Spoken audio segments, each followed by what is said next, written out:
নমস্কার, বাংলা বাজারে সবাইকে স্বাগত। আমি অনিকেত চট্টোপাধ্যায়। শুরু করছি আমাদের অনুষ্ঠান মতামত। তার আগে বলি, বাংলা বাজার সাবস্ক্রাইব করুন, লাইক করুন, শেয়ার করুন, কমেন্ট করুন আর বেল বাটনটা প্রেস করুন যাতে আপনাদের কাছে নোটিফিকেশন পৌঁছে দেয়। এবং আজকে যেটা জানানোর সেটা হচ্ছে, আজকে রাত্রিবেলায় জিরো আওয়ার আছে, যেখানে আমরা রাজ্যের 25টা খুব গুরুত্বপূর্ণ আসন নিয়ে আলোচনা করব। তার কোন ধারে যেতে পারে, কোন ধারে তার গতি প্রকৃতি, সেসব নিয়ে আলোচনা করব, কথা বলবো। তো সেটা হচ্ছে গিয়ে ব্যাপার। আজকে শুরু করছি আমাদের মতামতের আজকের শীর্ষক, যা আসলে নয় বিজেপি সেটাই হতে চাইছে।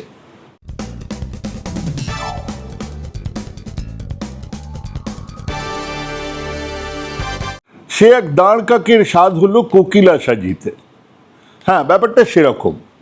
কোকিল সাজার ইচ্ছে তো আছে, কিন্তু ডাকলেই গলা থেকে কাকা বেরিয়ে আসে আর ধরা পড়ে যায়। বিজেপির অবস্থাটা খানিকটা সেরকম।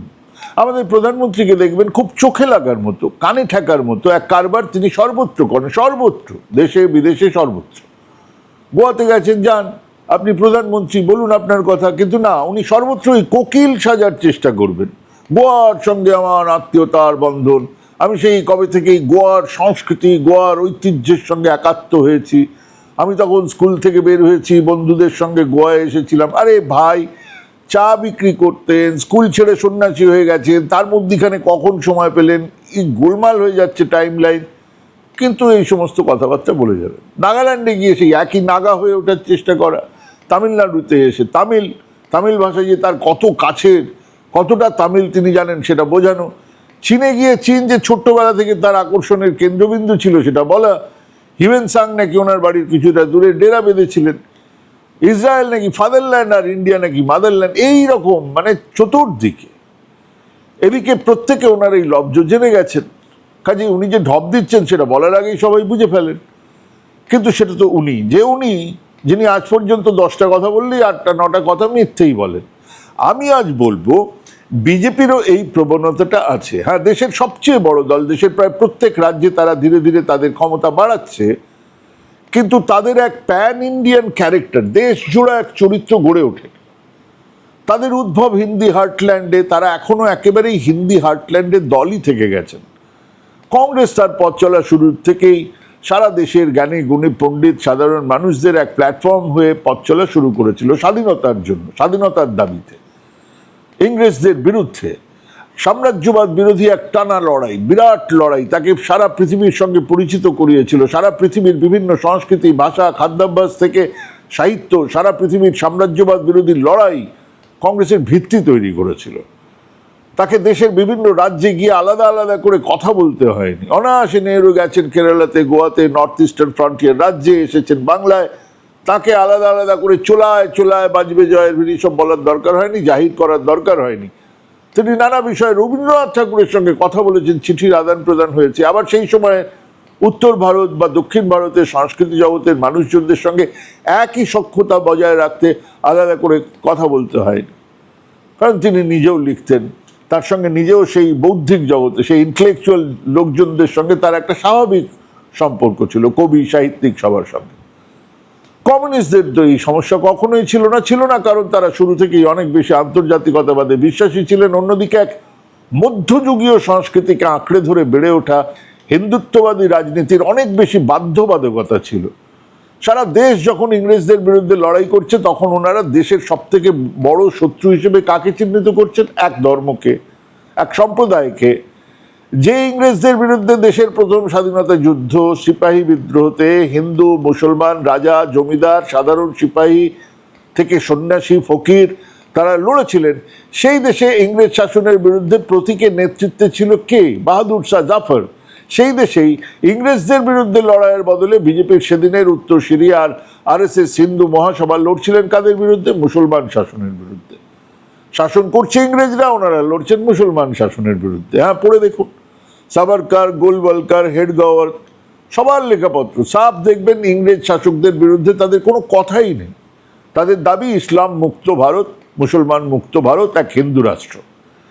সেই পাকেই জন্মেছে জনসংঘ আর পরে বিজেপি। কাজেই সেই শুরু থেকেই তাদের এক কড়া হিন্দু সংস্কৃতি, এক হিন্দুত্বের চিন্তাভাবনা তাদের দর্শনের ভিত্তি হয়ে থেকে গেছে। কিন্তু তারা যেভাবেই হোক পাকাপোক্তভাবে ক্ষমতায় আসার আগেই 80-র দশকেই বুঝতে পেরেছিলেন তাদের বিভিন্ন ধরনের মুখোশ পরে এই দেশটা জয় করতে হবে। মানে ওনারা বুঝতে পেরেছিলেন যে ওনারা রাবণ, সন্ন্যাসীর বেশ না ধরলে সীতাহরণ সম্ভব নয়। বহু ধরনের স্ববিরোধিতার মধ্যেই নিজেদেরকে বাড়িয়ে তুলতে হবে তাদের, এটা তারা বুঝতে পেরেছিলেন। হ্যাঁ, তাদের একেবারে আন্তরিক বিশ্বাস বোধকে আড়াল করে নতুন নতুন মুখোশ পরে এই ক্ষমতা দখলের কাজটা করতে হবে। সেই শুরু থেকেই তারা সেই কাজটা করে চলেছেন আজ পর্যন্ত। 80-তে বিজেপি তৈরি করাটা ছিল সেই পথে একটা বড় পদক্ষেপ। তারা বুঝেছিলেন জনসংঘের ওই পুরনো দোকানে বিক্রিবাট্টা আর হবে না।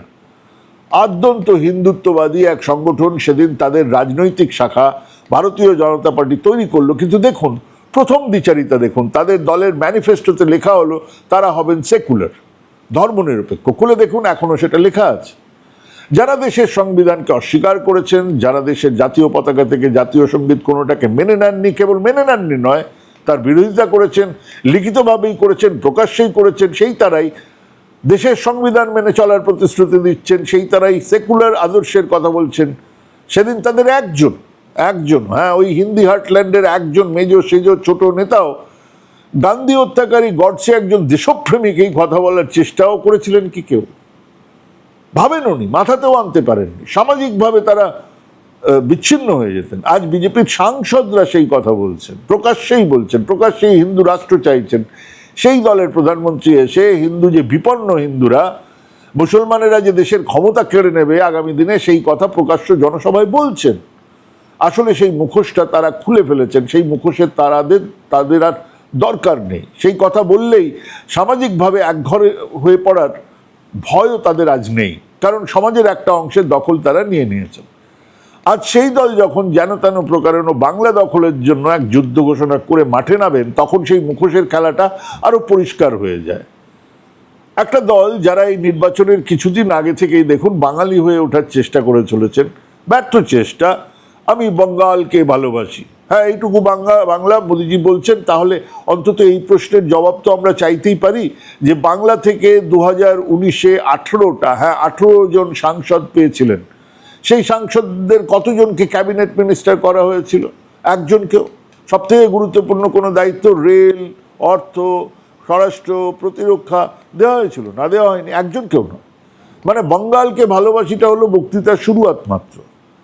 তার থেকে অনেক কম এমপি নিয়ে আমাদের এখান থেকে কংগ্রেসি নেতারা দেশের সবচেয়ে বড় বড় দপ্তর সামলেছেন। মমতা বন্দ্যোপাধ্যায় রেল সামলেছেন, প্রণব মুখোপাধ্যায় অর্থ সামলেছেন, এই বিদেশ সামলেছেন, রাষ্ট্রপতি করা হয়েছে এখান থেকে তাকে। কিন্তু ওখানে হয়নি।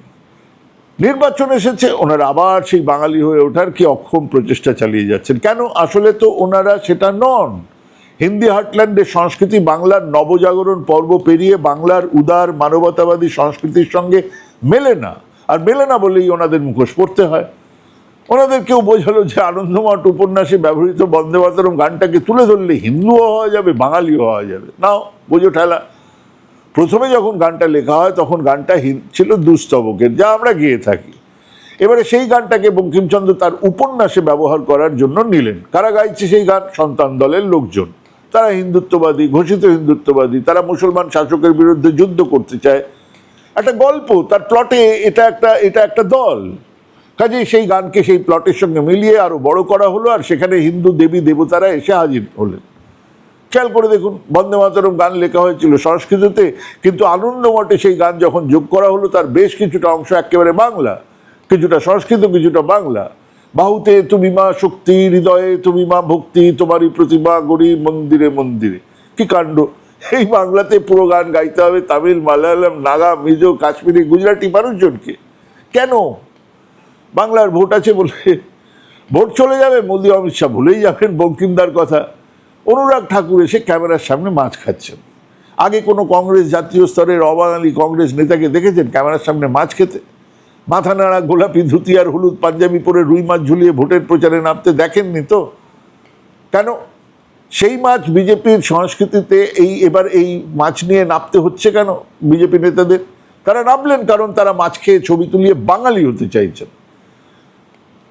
এটাই অদ্ভুত ব্যাপার। মাত্র কদিন আগে যখন বিহারের নির্বাচন ইত্যাদির ব্যাপার, তখন তেজস্বী যাদব ইন্টারভিউ নিতে গিয়েছিলেন, তিনি তখন মাছ খাচ্ছিলেন। মোদিজির কি ক্যামেরার সামনে কেন মাছ খাবে? মাছ আপনি ঘরে বসে খেতে পারেন, ক্যামেরার সামনে কেন খাবেন? এটা হচ্ছে গিয়ে আমাদের ভাবাবেগকে আহত করা, ইত্যাদি ইত্যাদি ইত্যাদি ইত্যাদি। আমাদের এখানে অনুরাগ ঠাকুর যখন ক্যামেরার সামনে মাছ খাচ্ছেন তখন কি হচ্ছে? অক্ষয় তৃতীয়ার দিন মাছ ধরে প্রচারে বেরোচ্ছে, কি হচ্ছে? ক্যামেরার সামনে কেন নেই? কারণ এখন ওনারা বাঙালি হতে চাইছেন। গত 10 বছর ধরে মোদিজি আসছেন, পিলে চমকে দেওয়ার মতো গর্কশ স্বরে বলছেন জয় শ্রীরাম, জয় জয় শ্রীরাম ইত্যাদি ইত্যাদি। এখন হঠাৎ তিনি মঞ্চে মিহি গলায় বলছেন জয় মা কালী। কেন? কারণ তিনি বাঙালি হতে চান। প্রধানমন্ত্রী নাকি হঠাৎ ঝালমুলির দোকান থেকে ঝালমুলি তেষ্টা পেয়ে গেল, ঝালমুলি বানাও, 10 টাকার ঝালমুলি খেলেন। আজ সকালে গঙ্গায় নৌকোতে ভাসলেন সেই তিনি, যিনি মাত্র গতকাল কলকাতাকে বস্তির শহর বলেছেন। ভাবুন একবার, বস্তির শহর বলেছেন গতকাল, আজকে কি প্রশান্ত ছবি, উনি ছোঁয়ের তলায় বসে আছেন, মাঝি দাঁড় বাইছে। এবারে নিশ্চিত নন্দনে যাবেন। সত্যজিৎ রায়ের ছবি দেখেই যে উনি ছবি মানে ফিল্ম সম্পর্কে একটা বড় প্রবন্ধ লিখেছিলেন, যা পড়ে বিবেক অগ্নিহোত্রীর চোখে জল এসেছিল, এই ন্যারেটিভটার জন্য আমরা অপেক্ষা করছি। আজকে বলেছেন যাদবপুর ইউনিভার্সিটি নিয়ে, সেটা নাকি জাতীয়তাবাদের ভিত্তিতে নাকি যাদবপুর ইউনিভার্সিটি তৈরি হয়েছিল বলেছেন, এবং এখন নাকি সেখানে পুরোটা অ্যানার্কি চলছে। ছাত্ররা কোনো পড়াশুনো করেন, জানেননি না যাদবপুর ইউনিভার্সিটির রেকর্ড, যাদবপুর ইউনিভার্সিটি থেকে কী গবেষণা হচ্ছে, কি পড়াশোনা, কিচ্ছু জানেন না। আর পড়াশোনা নিয়ে জানবেন কি করে? ওনার যে ইউনিভার্সিটি, তার তো কোথাও খোঁজ পাওয়া যায় না, সে মাস্টারমশাইদের খোঁজ পাওয়া যায় না, সেই সাবজেক্টের খোঁজ পাওয়া যায় না। উনি যাদবপুর নিয়ে কথাবার্তা বলছেন। সেই কবে ছোট্টবেলাতে তিনি কলকাতাতে এসেছিলেন, উনি নিজেই বলেছেন কলকাতা কে সাথ মেরা বহুত পুরানা রিস্তা হ্যায়। যেখানেই যান সেখানেই বলেন ক্রিশ্চিয়ান লোগों के साथ मेरा बहुत पुराना रिश्ता है, बोरा मुस्लिमों के साथ मेरा बहुत पुराना रिश्ता है, मराठियों के साथ मेरा बहुत पुराना। আরে তরিকে বহুত পুরানা রিস্তা শুনতে শুনতে কান পচে গেছে। তো সেই পুরানা রিস্তা কলকাতার সঙ্গেও। আর সেই সময় তিনি কি করেছিলেন? মেট্রোতে চড়েছিলেন, ছোট্ট সময়, ছোট্টবেলায়। কিন্তু ক্যালকুলেশনে কতখানি ভুল। কলকাতা মেট্রো রেল চালু হয়েছিল 84 সালে, 1984, আর মোদিজির জন্ম আপাতত সংসদে দেওয়া ওনার ডিক্লারেশন অনুযায়ী 1950। মানে 34 বছরের এক ছোট্ট বাচ্চা কলকাতাতে এসে মেট্রো রেলে চেপেছিল। কেন এই ঢপবাজি? কারণ উনি বাঙালির মুখোশটা পড়তে চান। মাঝে মধ্যেই অক্ষম বিকৃত উচ্চারণে কপংক্তি বাংলা বলতে চাওয়াটাও ওই একই মুখোশবাজি। কি দরকার আপনার? হ্যাঁ, বিজেপি বাঙালি নয়, এক চরম বাঙালি বিরোধী দল। তাদের মূল দর্শন, তাদের মূল চিন্তা সবটাই বাঙালি সংস্কৃতি ঐতিহ্যের বিরোধী। তার সর্বশেষ নিদর্শন এক কাঁথির খোকাবাবু। ওই বিজেপি নেতাদের দেখে উনি সনাতন কথাটা শিখেছেন, চারিধারে বলে যাচ্ছেন আমরা সনাতনী, আমরা সনাতনী। বাংলার নবজাগরণ চলাকালীন সময় জুড়ে সংস্কৃতির যাবতীয় সংঘাত, যাবতীয় সংস্কৃতির যে সংঘাত, সেটা ছিল এই সনাতনী আর উদারপন্থীদের। যারা বাংলাতে সতীদাহ প্রথার বিরুদ্ধে আইন আনার বিরোধিতা করেছিলেন তারা সনাতনী ছিলেন। যারা বাংলাতে বিধবা বিবাহের বিরোধিতা করেছিলেন তারা সনাতনী ছিলেন। যারা বাংলাতে মহিলাদের স্কুলে পড়ানোর বিরোধিতা করেছেন তারা সনাতনী ছিলেন। যারা বাংলাতে ইংরেজি শিক্ষার বিরোধিতা করেছেন তারা সনাতনী ছিলেন। যারা বাংলার ইয়াং বেঙ্গলকে এক বকে যাওয়া অধার্মিক হিসেবে মনে করেছেন তারা ছিলেন সনাতনী, কনজারভেটিভস। যাদের বিরুদ্ধে লড়ে রামকৃষ্ণ এক গায়েতের প্রতিষ্ঠা করা ঠাকুরের পুজোর দায়িত্ব নিয়েছিলেন, এক ব্রাহ্মণ। যাদের বিরোধিতা করে বিবেকানন্দ রামকৃষ্ণ মিশন শুরু করেছিলেন, যারা হিন্দু সংগঠন হিসেবে নয়, তাদের নিজেদের বিশেষ মর্যাদা চান এখনো। হ্যাঁ, সনাতনীদের সঙ্গে এক লাগাতার লড়াই বাংলার সংস্কৃতি, ইতিহাস, খাদ্যাভ্যাসকে অন্য দেশের প্রান্তর থেকে, অন্য রাজ্য থেকে আলাদা করে তুলেছে। আর সেই সনাতনীরা বাঙালি হবার অক্ষম চেষ্টা চালিয়ে যাচ্ছে, আর উনি সনাতনী হবার চেষ্টা করছেন। নির্বাচনের আগে তাদের এই বাঙালি হতে চাওয়াটা বুঝিয়ে দেয় এটা একটা স্বল্প সময়ের কর্মসূচি, শর্ট টার্ম গোল। কাজ হাসিল হলেই ওনারা সন্ন্যাসীর বেশ ছেড়ে রাবণের রূপে সামনে এসে দাঁড়াবেন। এখন রাবণ হওয়ার প্র্যাকটিস করছেন। আমাদের নির্বাচন কি নিয়ে হওয়ার কথা ছিল? নির্বাচন হওয়ার কথা ছিল আমাদের জল নিয়ে, স্বাস্থ্য নিয়ে, শিক্ষা নিয়ে, পানীয় জল নিয়ে, খাদ্য নিয়ে, বাসস্থান নিয়ে, শ্রমিকের মজুরি নিয়ে, কৃষকের ফসলের দাম নিয়ে। হচ্ছে কি নিয়ে? সনাতনী চাই, সনাতনী চাই। কি এটা? মুসলমানরা দেশ দখল করে নেবে, মুসলমানরা জনসংখ্যা বেড়ছে, যত রকমের মিথ্যে কথা। যাদবপুর এখানে হচ্ছে গিয়ে অ্যানার্কি তৈরি করছে, কলকাতা হয়ে গেছে বস্তির শহর। কে ভাই আপনারা, কারা? কাজে এই যে অন্য ন্যারেটিভ, এই অন্য ন্যারেটিভকে আটকানোর জন্য বিজেপিকে হারাতে হবে, বিজেপির দরকার নেই, এটা আগে বুঝতে হবে। এটা নিয়ে ভাবুন, ভাবাটা খুব দরকার। ভাবুন, ভাবতে থাকুন, ভাবা প্র্যাকটিস করুন। ভালো থাকবেন, সুস্থ থাকবেন। আজকে এখানে শেষ করছি। নমস্কার।